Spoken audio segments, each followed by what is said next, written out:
Hi, I'm Brad. I'm a veteran retired. I recently did a video on healthcare options if you retire early from the federal government or if you're retired from the military. You probably already know those, but if you don't, you may want to take a look at that quick video. But in that video, I mentioned, and in some of my previous videos, I mentioned that I've got a VA disability rating, which helped me retire early and helps me significantly with healthcare. I wanted to talk about a VA rating for veterans who are getting ready to retire, who are getting out of the service, maybe not for retirement.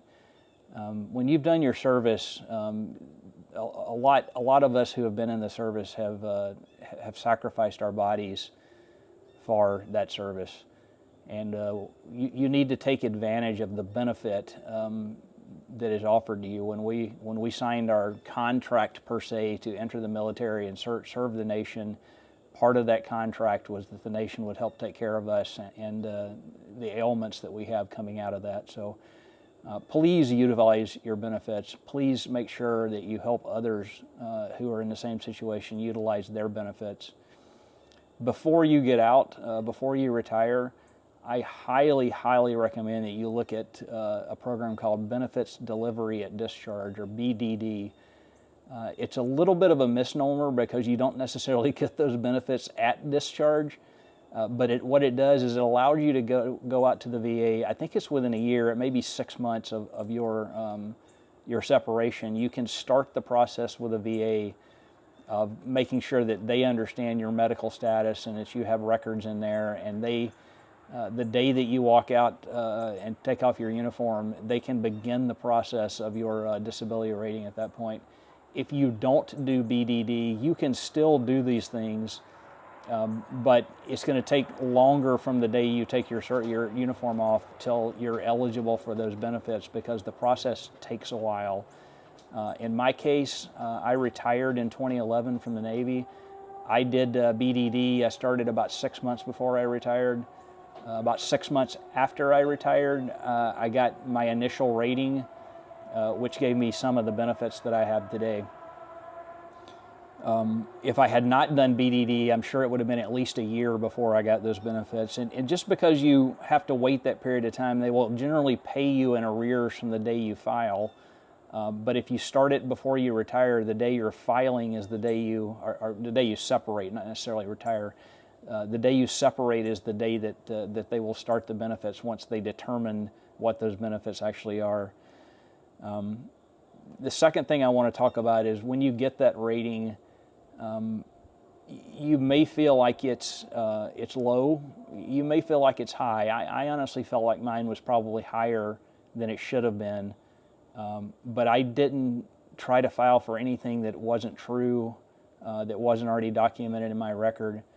So I was pretty pleased or satisfied with the rating that I got when I retired.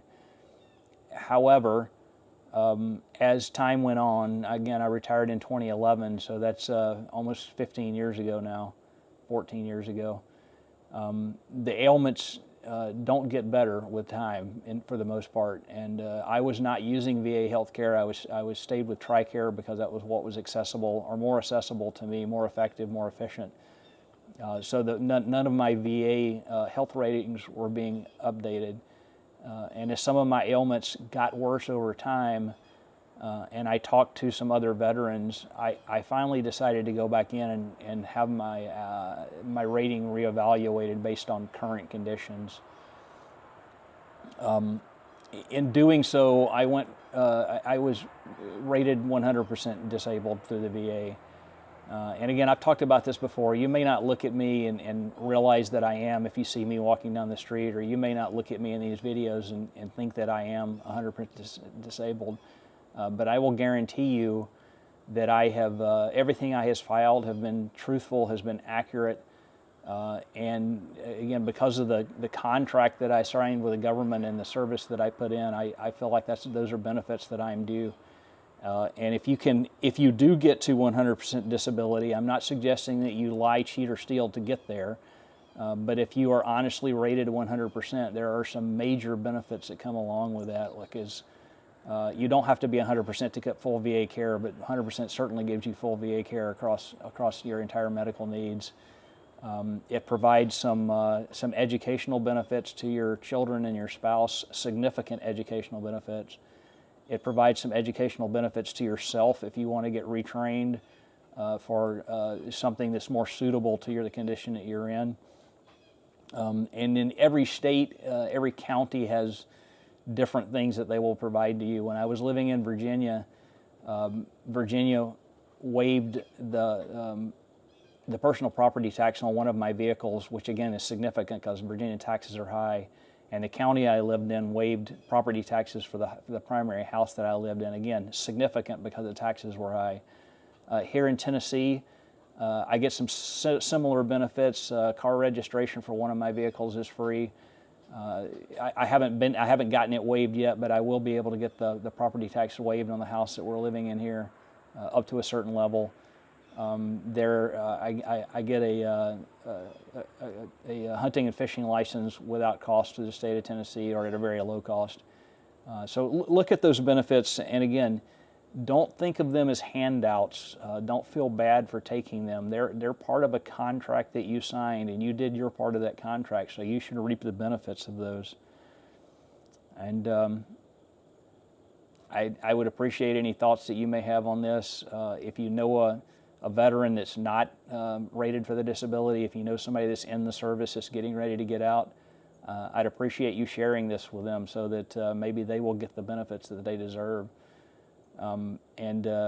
If this is of use or interest to you, I appreciate you watching it. I would appreciate it if you would like, and I would appreciate it if you would subscribe.